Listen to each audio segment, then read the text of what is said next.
Blind little black girl was asked to sing at school as a joke, but her voice left the room speechless. The silence in the St. Jude Academy auditorium was deafening. 14-year-old Amelia Peterson stood motionless in the center of the stage, her small hands clutching the microphone that someone had deliberately adjusted to the wrong height for her. 400 pairs of eyes were watching her, but she couldn't see any of them. "Go, Amelia, sing something country," shouted Derek Jones from the third row, eliciting muffled laughter from his friends. "I bet you know all the redneck songs." Principal Thompson, sitting in the front row next to the school board, made no move to intervene. Her forced smile said everything about her true expectations for this special performance. Amelia had been invited to the talent show just 3 days earlier when Derek and his crew discovered that she sang alone during recess, hidden behind the library. It would be hilarious to put the blind kid on stage.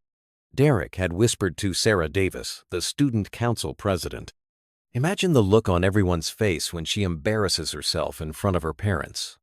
What they didn't know was that Amelia Peterson wasn't just a 14-year-old girl trying to survive in a school where being different meant being a target. Born with congenital glaucoma that robbed her of her sight at age 4, she had developed something her classmates could never understand: the ability to hear beyond words, to sense the true intentions behind every invitation, every laugh, every kindness. 3 days ago, when Sarah approached her with that overly sweet tone to invite her to the talent show, Amelia immediately saw the trap. Her rapid breathing, the tension in her voice, the muffled giggles coming from where Derek was hiding. Everything screamed cruel prank. But instead of refusing or exposing the plan, Amelia had done something unexpected. She accepted. It would be an honor to participate. She replied in a calm voice that made Sarah hesitate for a second. "I have a special song I'd like to share with everyone." Now, under the merciless spotlight, Amelia adjusted her posture. Her fingers found the right position on the microphone with the precision of someone who had practiced this exact moment hundreds of times over the past 3 days. An almost imperceptible smile played at the corner of her mouth. The kind of smile someone wears when they're holding a secret too powerful to reveal before the time is right. At the back of the auditorium, her father, Robert Peterson, fidgeted nervously in his seat. He was the only person who truly knew Amelia's talent, the only one who knew what happened when that girl opened her mouth to sing. 3 generations of classical music ran through the Peterson family, and Amelia had inherited not only the gift, but the wisdom of when to use it. If this story of prejudice and underestimation is touching your heart, don't forget to subscribe to the channel to find out how a simple moment of humiliation became the catalyst for a revolution that would forever change the lives of everyone in that auditorium. Amelia adjusted the microphone with precise movements, ignoring the laughter echoing through the auditorium. 3 days of meticulous preparation had led her to this moment, but the real preparation had begun years earlier when she learned to turn every humiliation into fuel for something greater. "Everyone quiet?" Sarah Davis shouted into the auxiliary microphone, trying to maintain the appearance of organization. "Let's give Amelia a chance." The deliberate pause before "give her a chance" drew more laughter from the students who understood the subtext perfectly. Derek Jones couldn't contain his satisfaction. For months, he had watched Amelia singing alone during recess, always hidden, always vulnerable. The idea of putting her on the main stage in front of 400 people, including parents and teachers, seemed like the perfect prank to cement his reputation as the school's star quarterback and the most popular kid. "Oh my God, this is so tense," Derek whispered to his friends in the third row.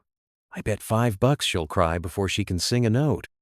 What Derek didn't know was that Amelia Peterson had been born into a family where music wasn't just entertainment, it was emotional survival.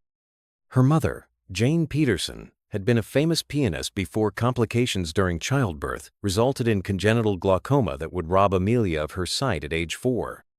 During the first few years after the diagnosis, when Amelia was struggling to accept her new reality, it was music that became her bridge to the world. Robert Peterson, her father, was the first to realize that Amelia's loss of sight had heightened her other senses in extraordinary ways. By the age of 6, she could identify people by their breathing, By 8, she could distinguish genuine emotions from fake ones just by the tone of someone's voice. By the time she was 10, her musical memory had become nothing short of phenomenal. She could hear a song once and reproduce it perfectly with her own variations and improvements. "What are you waiting for, Amelia?" someone in the audience shouted. "Did you forget the words?" Principal Thompson checked her watch again, her impatience evident. She had agreed to Amelia's special performance mainly because Sarah Davis had insisted, arguing that it would be important for inclusion. In fact, Thompson knew exactly what the real goal was. She had witnessed similar situations throughout her 20-year career in education, different students being included in ways that only highlighted their differences. Amelia took a deep breath, remembering the conversation she had had with her father the night before. Robert had held her small hands and said, "Honey, they think your blindness is a weakness. They don't know that it's your superpower. Tomorrow, you're going to show them something they'll never forget." During the 3 days since Sarah's invitation, Amelia had done something none of the organizers expected. She had meticulously researched every person who would be in the auditorium. She knew the names of the school board members. She knew which parents had recently lost their jobs, which families were going through difficult divorces, which students were struggling with problems they hid behind fake smiles. Derek Jones, for example, wasn't just the arrogant bully everyone saw. Amelia had discovered through conversations overheard in the hallways that Derek was under extreme pressure from his father, a prominent alumnus and powerful donor, to maintain a perfect academic and athletic record. His poor grades and lack of intellectual talents left Derek desperate for any form of social distinction, even if it meant humiliating others. Sarah Davis, the seemingly benevolent organizer, carried her own burden. The daughter of the head of the school's endowment fund, she had learned that leading through fear and exclusion was a way to ensure she would never be excluded herself. Even Principal Thompson had her vulnerabilities. Amelia knew she was under pressure from the school board due to low parent satisfaction ratings and that any situation that generated complaints could jeopardize her position. But there was something none of them knew about Amelia Peterson, something she had only recently discovered that would change everything. During weeks of discreet research, aided by her extraordinary ability to overhear unintentionally revealed conversations, Amelia had uncovered information about each of her tormentors that they would never have imagined anyone possessed. The microphone was finally adjusted. The auditorium had fallen into an expectant silence, but unlike the respectful silence that precedes a highly anticipated performance, it was the cruel silence of an audience waiting for a spectacle of humiliation. Amelia smiled slightly. Her right hand discreetly touched the small device in her pocket, a digital recorder that had been documenting relevant conversations for weeks. Her left hand found the exact position where she knew her voice would resonate with maximum power through the auditorium sound system. Each new humiliation over the past few months had only fueled the growing determination within her, a silent force being nourished by the very injustice they sought to impose. What those privileged people didn't know was that every act of contempt was signing their own death warrant, and that the blind girl they underestimated possessed weapons more powerful than any of them could imagine. What no one in the St. Jude Academy auditorium knew was that Amelia Peterson had spent the last 3 days executing the most meticulous plan of her life. While Derek Jones and Sarah Davis celebrated their perfect prank in advance, Amelia had turned her apparent vulnerability into the most powerful weapon she possessed. It had all started on Monday when Sarah had issued the invitation in that overly sweet voice of hers. Amelia not only accepted, she asked for details. "What kind of song do you guys think I should sing? Any specific suggestions?" Her seemingly naive curiosity caused Sarah to let her guard down completely. "Oh, something authentic, you know," Sarah had replied, her words laden with thinly veiled prejudice. "Maybe something that represents your background." Amelia smiled inwardly. Every word was being recorded by the small device she always carried, a tool her father, Robert, had given her to document any bullying. What had started as protection had become her secret weapon. Over the next 3 days, Amelia carried out an intelligence operation that would impress professional agents. Her extraordinary ability to listen to unintentionally revealed conversations, combined with her photographic memory for sounds, allowed her to gather devastating information about each of her tormentors. Derek Jones, Amelia discovered, was not just the privileged bully he appeared to be. On Tuesday, hidden behind the lockers during recess, Amelia heard Derek crying on a phone call with someone. "Dad, I promise I'll get that scholarship for the music program. I know you spent a lot of money on private lessons." The broken voice revealed a side of Derek he would never show in public. The crushing pressure of a wealthy father who saw his son's true passion as a disappointment. Sarah Davis carried her own dark secrets. Amelia discovered that she had forged participation certificates for extracurricular activities to impress colleges, using family connections to obtain letters of recommendation from organizations where she had never actually worked. Even worse, she had deliberately sabotaged other students at the school, spreading rumors about them to eliminate competition for scholarships and leadership positions. But the most shocking discovery came on Wednesday, when Amelia overheard a conversation between Sarah and Derek in the locker room. They weren't just planning to humiliate her at the talent show. They were secretly recording videos to post on social media, planning to turn her humiliation into viral content to gain followers. "Imagine how many likes we'll get with a blind little girl getting embarrassed," Derek had said, his casual cruelty making even Sarah momentarily uncomfortable. "Derek, isn't that a little too much?" Sarah had hesitated. "Relax, Sarah. It's just humor. She shouldn't have agreed to do it if she can't handle the pressure." Every word was meticulously documented on Amelia's recorder, along with precise timestamps and detailed notes about context and location. But Amelia didn't stop at collecting evidence. She went further.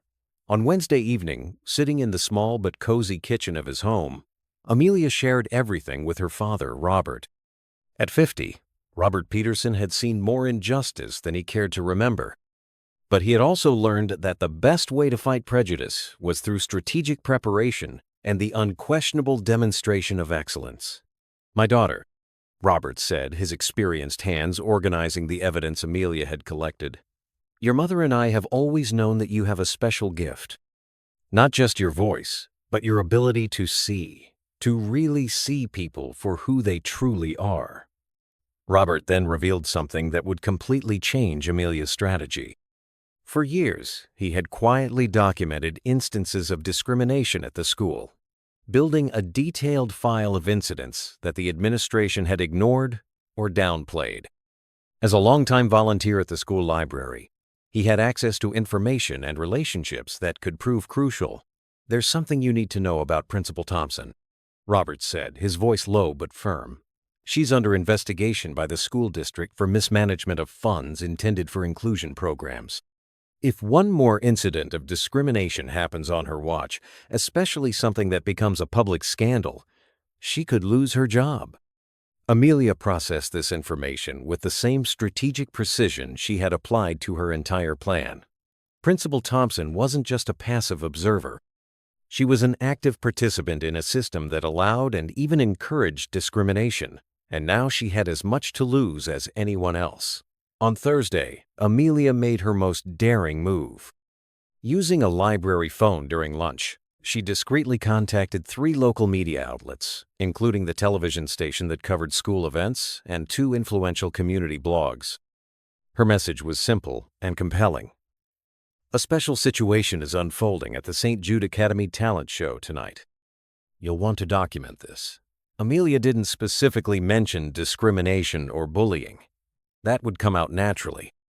She simply created enough anticipation to ensure that her performance would have a much larger audience than Derek and Sarah had imagined. Throughout Thursday, Amelia watched her antagonists with a new perspective. Every cruel comment, every laugh at her expense, only fueled her growing determination. Derek went so far as to pretend to trip her in the hallways, accidentally knocking her books into a puddle of rainwater. "Oops, sorry, Amelia," Derek said loudly enough for other students to hear, his fake concern masking his obvious satisfaction. "You should be more careful where you walk." Amelia gathered her wet books in silence, but her mind was calculating. Each additional humiliation would only make her revenge more satisfying and justified. Sarah, for her part, had begun spreading concerns about Amelia to other students. "I hope she doesn't get too embarrassed tonight," she said to a group of classmates during lunch, her voice laden with fake compassion. "Sometimes special people don't understand when they're being included out of pity." Now, on stage in the auditorium, Amelia adjusted the microphone with precise movements that revealed meticulous preparation. Her right hand discreetly touched the recorder in her pocket. 3 days of devastating evidence documented and ready to be revealed at the right moment. Derek Jones, sitting in the third row with his friends, had no idea that every cruel word he had uttered over the past 3 days was about to be played back publicly.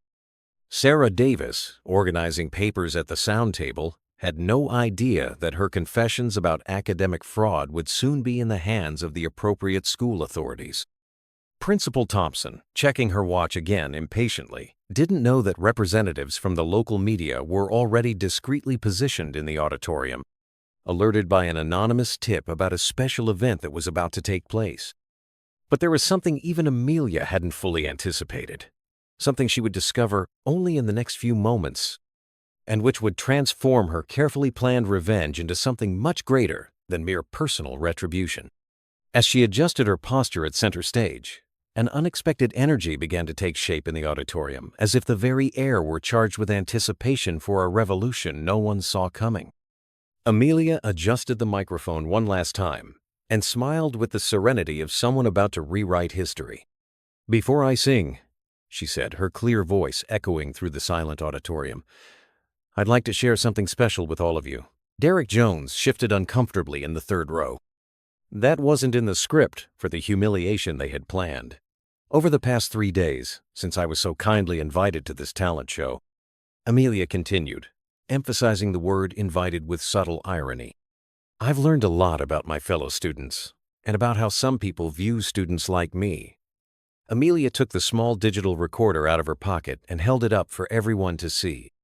"Fortunately, I have an exceptional auditory memory, and I also have a habit of documenting interesting conversations."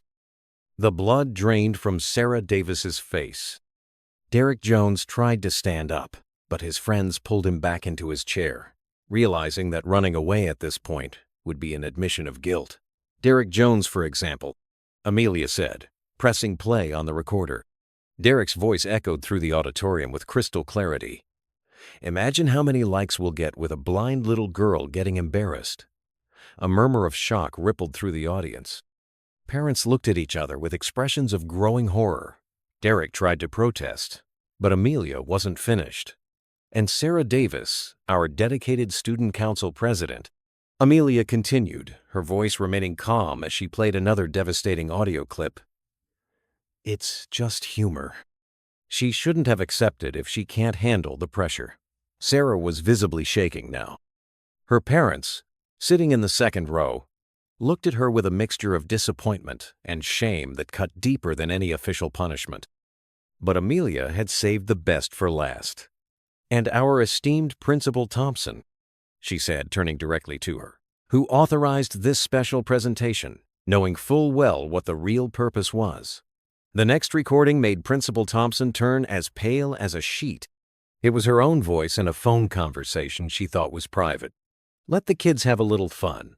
At least it keeps them out of more serious trouble. And frankly, if the special girl can't handle a little fun, maybe she's not right for our school." The auditorium erupted in indignant murmurs. Reporters who had arrived discreetly began taking notes frantically. Parents rose from their seats, some shouting demands for an explanation. "But wait," Amelia said, raising her hand to silence the crowd. "I'm not finished yet." She connected the tape recorder to the school sound system, and her amplified voice filled every corner of the auditorium. "Derek, you mentioned that I should know all the redneck songs. Well, here's one I learned recently." Amelia began singing a breathtaking a cappella rendition of a classic opera piece, "O mio babino caro," in a voice that instantly silenced the entire auditorium. But this wasn't the traditional version. It was a sophisticated jazz interpretation that demonstrated not only exceptional vocal talent, but also deep musical knowledge and flawless technique that rivaled professional singers. Every note was executed with mathematical precision, every modulation revealing years of secret training that no one had suspected. The performance was technically flawless and emotionally devastating, proving irrefutably that Amelia possessed more musical talent than any other student at that school. When she finished, there was complete silence. Then slowly, one person began to clap, then another. Within seconds, the entire auditorium was on its feet in a standing ovation that lasted a full 5 minutes. Derek Jones had begun to cry, not out of humiliation, but out of a deep shame at realizing the monstrosity of what he had tried to do. Sarah Davis was hiding her face in her hands, finally understanding that she had crossed a moral line that could not be undone. But Amelia had not finished her presentation of justice. "Principal Thompson," she said, her voice now carrying an authority that made even the adults pay attention, "I would like to inform you that copies of these recordings have already been sent to the district superintendent, the Parent-Teacher Association, and 3 local media outlets that are present tonight." The principal tried to stand, but her legs gave way. She knew her career was over at that moment. "I have also uncovered some interesting information about the misuse of funds intended for inclusion programs," Amelia continued relentlessly. "Documents showing how resources that should have supported students like me were redirected to administrative office renovations and performance bonuses for specific employees." The final revelation was like a bomb in the auditorium. Members of the school board in attendance began whispering urgently among themselves. The scandal was no longer just about bullying. It was about administrative corruption. Amelia placed the microphone back on the stand with the same calmness with which she had begun. "The real tragedy," she said, "is not that they tried to humiliate me. It's that they missed an opportunity to celebrate genuine talent because they were too busy protecting their own prejudices." As she walked toward the stage exit, Amelia paused and turned one last time to the audience. "To any student who has ever felt different, excluded, or underestimated, your voice matters. Your talent is real, and never let anyone convince you otherwise." The ovation that followed was deafening. Parents rushed to the stage, asking to meet Amelia in person. Reporters jostled for interviews. And in the midst of it all, 3 figures remained frozen in their seats: Derek, Sarah, and Principal Thompson, confronting the devastating consequences of completely underestimating the wrong person.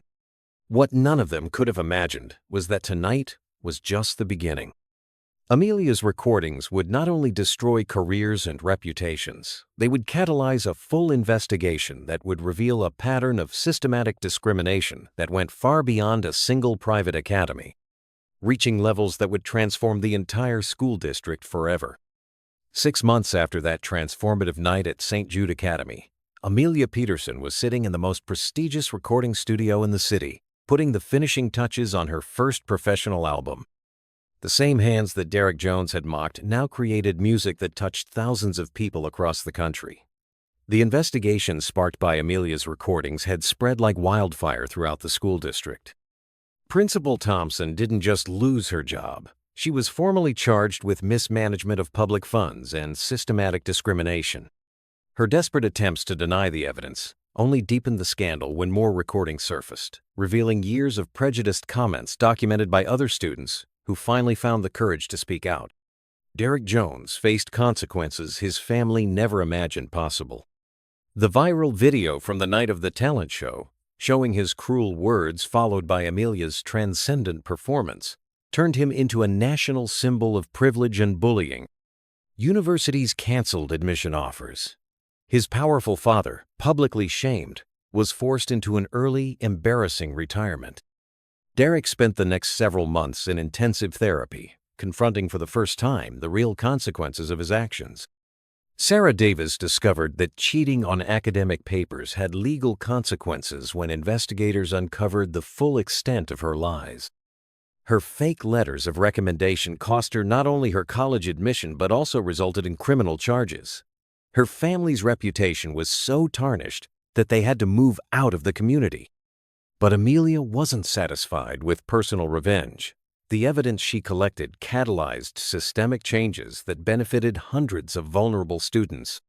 The school district implemented strict anti-discrimination policies, mandatory training programs for staff, and an anonymous reporting system that protected students from retaliation.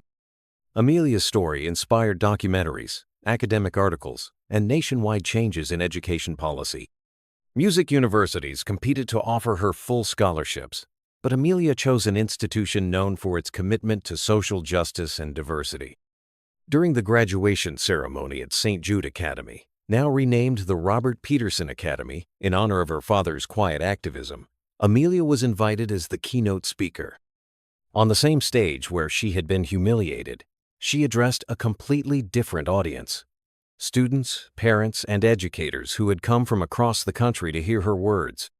6 months ago, some of you tried to silence me, Amelia said, her voice echoing with new authority. Today, my voice reaches people around the world. The difference isn't what happened to me, but what I chose to do with what happened. In the audience, some chairs remained conspicuously empty. Derek was in an emotional rehabilitation clinic. Sarah was facing legal proceedings in another state. Former Principal Thompson watched from home, unemployed and facing criminal charges. Amelia concluded her speech with words that went viral on social media. They tried to break me because they thought I was fragile. They found out I was indestructible. True strength doesn't come from never falling. It comes from using every fall as a springboard to fly higher. Amelia's success transcended music. She established a foundation providing free musical instruments and lessons to children in underserved communities. Her first single, Unsilenced Voice, raised enough money to transform music programs in 50 schools across the country. The most powerful lesson of this whole story wasn't just about individual justice. It was about how one courageous person can catalyze change that protects thousands of others. Amelia proved that the best revenge isn't destroying your enemies, but building something so great that their attempts to tear you down become irrelevant. Today, when Amelia performs in sold-out arenas around the world, she always dedicates a song to all the Dereks, Sarahs, and Principal Thompsons who tried to silence us. Thank you for giving us the motivation we needed to prove you were completely wrong about our potential. If this story of transformation through courage has touched your heart, subscribe to the channel to discover more stories about people who have turned injustice into inspiration and proven that success really is the best revenge of all.